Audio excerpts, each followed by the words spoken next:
It's about that time I talk about this screen, man. So before we actually dig into installation, I got to talk about this screen because that's the second most, if not sometimes the most important part of your home theater setup is actually the screen. Because, you know, I'm pretty sure somebody out there has tried to get a nice projector or a projector and project it on a wall or a sheet or a garage or something like that. And the picture quality is just, come on, man. You know what that picture quality looks like. So the selection of the screen is very key to having a great home theater setup. And right now you're looking at the Elite Screen Starling Tab-Tension CineGrey 5D back there. Let's go check it out. So the CineGrey 5D 1.5 gain ceiling ambient light rejecting material is for standard long throw projectors only. This means you cannot use the screen with an ultra short throw projector because it's made to reject light from certain angles, and USTs just cast their light from too steep of an angle.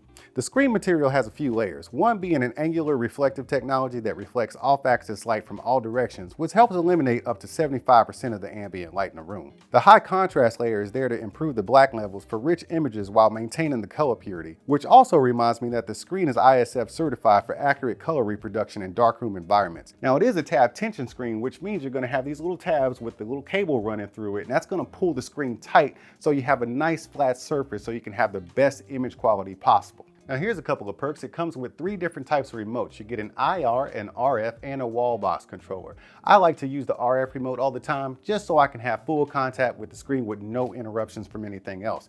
But there's something else that's really cool about installation here. Yes, it is a motorized screen, and that means it drops down.